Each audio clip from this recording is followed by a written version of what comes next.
What would be the signs that you might be in the company of a narcissist? You might find that you have an identity disorder, the result of being controlled and criticized and dictated to. So now you really don't know who you are anymore. That might have started from childhood. And now, because it's so familiar to you, you might go into it in adulthood, not realizing that actually all this is abnormal. You feel less like you. You are told how you feel, why you did something. You become confused, or you doubt yourself. You doubt your original interpretation. Or you doubt that you're a lovable or deserving person because you were told this all your life. And now you've gone into a relationship where the same thing is happening.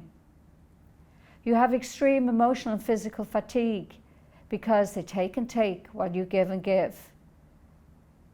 You become unwell.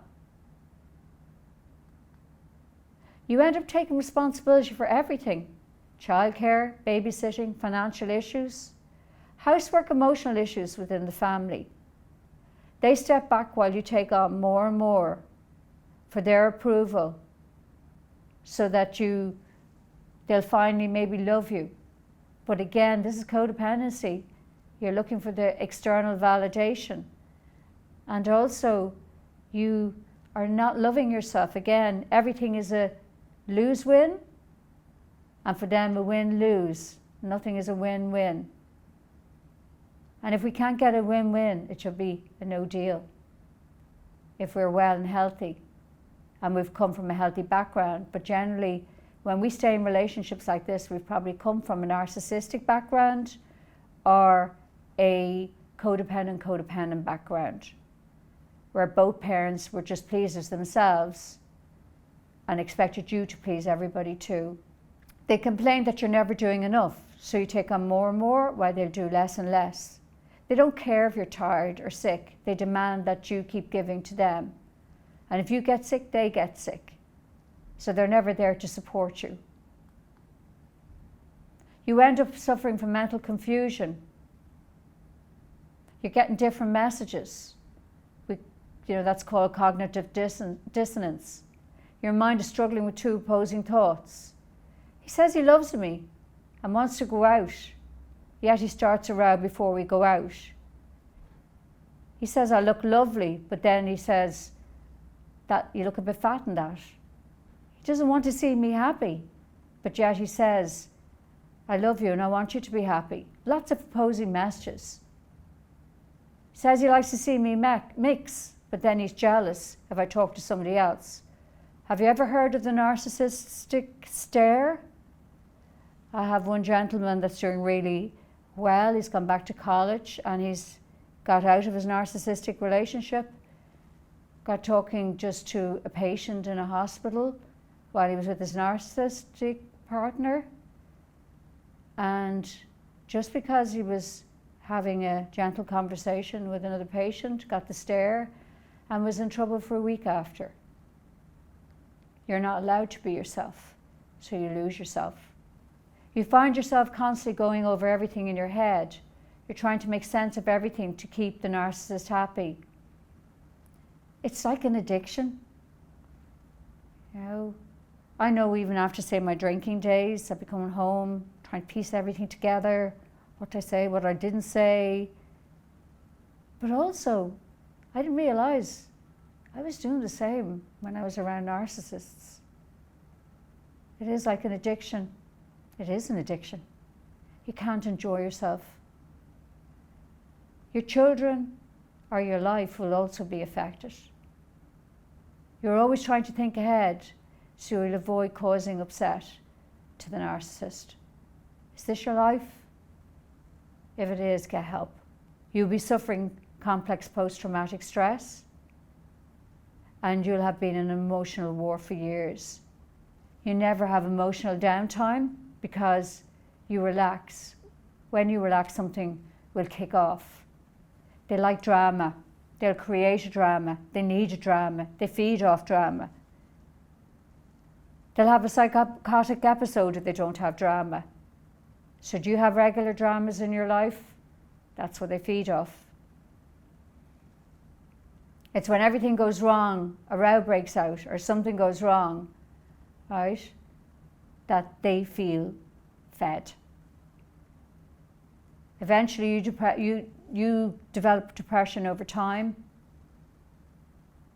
and you look and you start to feel empty. You lose your joy for the things you love to do, and they show jealousy when you spend time on your own, or you show passion for anything. So then that goes, because you're pleasing them, or you're afraid of them. You're afraid of their mood, or you're trying to control their mood. And that's what us codependents do. We try to control people's moods.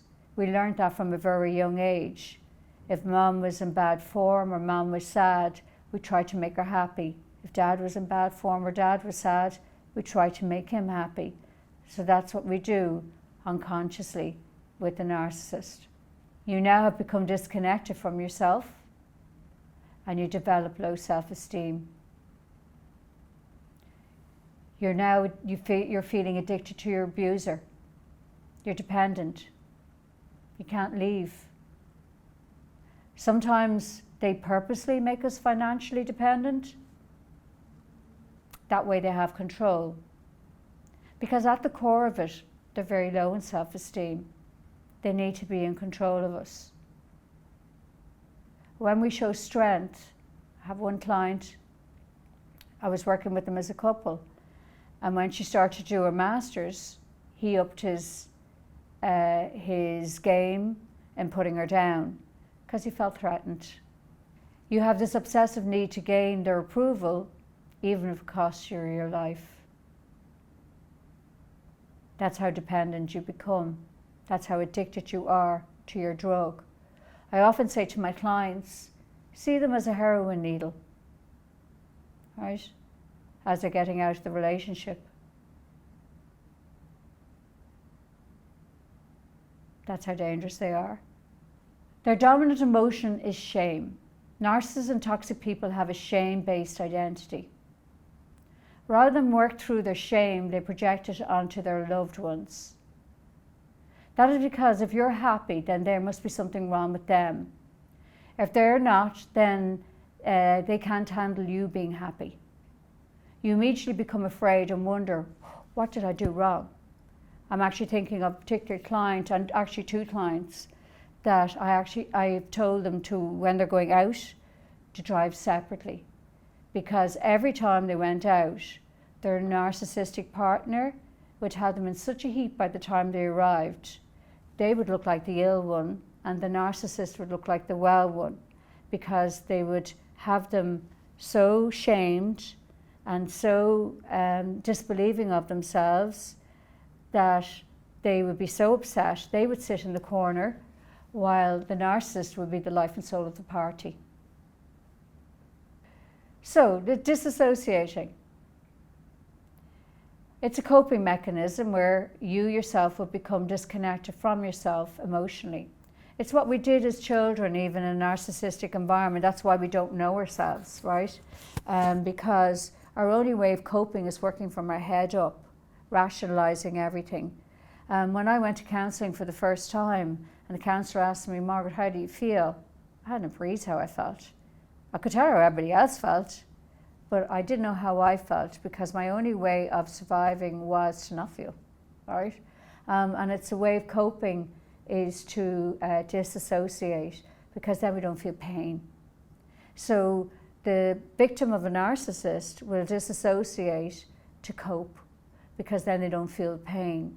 So you become disconnected from yourself emotionally, because you're overwhelmed, you're overloaded, like if you imagine too much plugs being plugged into the socket over there, it will eventually probably shut off. So your brain becomes shut off because you become overloaded emotionally.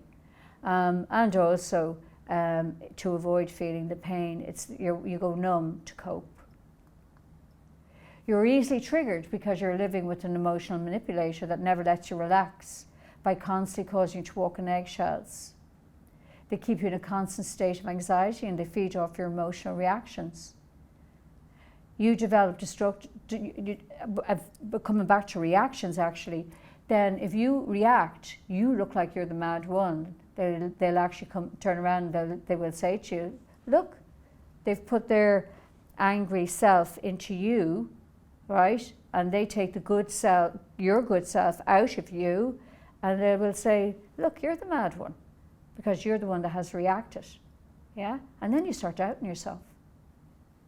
So when people say, come to me, they, like the lady I mentioned in the last presentation yesterday, she was so doubting herself because she really believed she'd become the narcissist.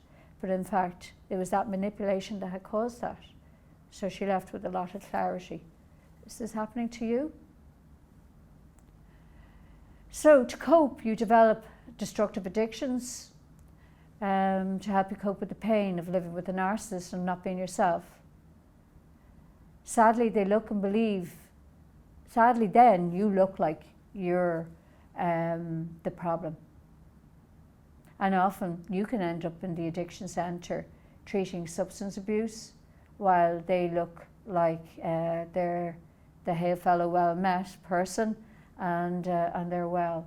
And it's not seen, it's not recognised, and you're confused. You also start to think being around people is a problem, and you start to maybe have a phobia against being with people. And that suits the narcissist because they have more control over you and you have become more destabilised and more dependent on them. Narcissists use the family members to emotionally regulate themselves. And as I said earlier, yeah, before an event, they might create an angry blowout. I remember throwing a party in my family of origin for a very important family member. And the narcissist in the family had a major blowout beforehand, and the day before, and the next day, and the day after. I didn't understand what was going on because I didn't know what I was in. Now I do. They then feel great because they've gotten their release or fuel by the time they've arrived to the event. But it left me so confused. But thank God, now I can protect myself because now I know what I'm in. They are full of the joys in public while their partner, as I said, looks a mess. Sometimes the blowout can happen after the event. They need to feed at some stage. Also, they get a kick at putting the victim in a vulnerable position. They can cause the victim to have phobia about being around other people, as I mentioned, and these changes are used as a proof that they are the problem, and people fall for it. As I mentioned too, that the narcissist is really low in confidence, and they're jealous when someone has what they do not have or they do not possess. Though they've been attracted to that quality initially, they eventually will attack it that quality in their victim. I remember a client last year doing well in business, and the partner really liked that quality about them, but eventually that partner became jealous after every successful meeting she held. She knew she was in for it when she got home. She became more and more confused and destabilised and more lost to herself as time went on as she was in that relationship. I would call that gaslighting, when you're made to question your own experience, memory and judgment because you tell her she was mad, she was imagining it. Yeah, but you know, that is what happened to her, but now she knows what she's in.